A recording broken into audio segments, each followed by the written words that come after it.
आधी तुम्हाला गावाला आणलंच खरं, पण बसून बसून खूप कंटाळा आलाय. कंटाळा येतोय. चल तुला कामाला लावतो. ठीक आहे झाडू. आणि ह्या घाटीतला वरपासून खालपर्यंत सगळा पालापाचोला गोळा करायचा आणि जाळून टाकायचा.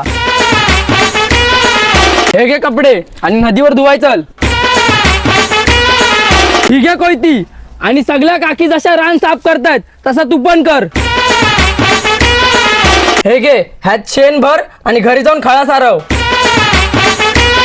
हा घे हंडा आणि ही घे कळशी. घरी जा आणि टाकीत न वाचून परत ये. ही घे फुकणी. चूल पेटव आणि घरातल्या सगळ्यांसाठी चाय बनव. अरे मेंटल, चूल पेटवल्याशिवाय काय फूक मारतेस. ही घे लाकडाची भारी. घरी जा खोपीत टाक आणि परत ये. गेला का कंटाला? आणि जर गेला नसल तर अजून काम आहेत आपल्याकडं. नाही नाही, तू घरी सोडून ये मला माझ्या. चल तू.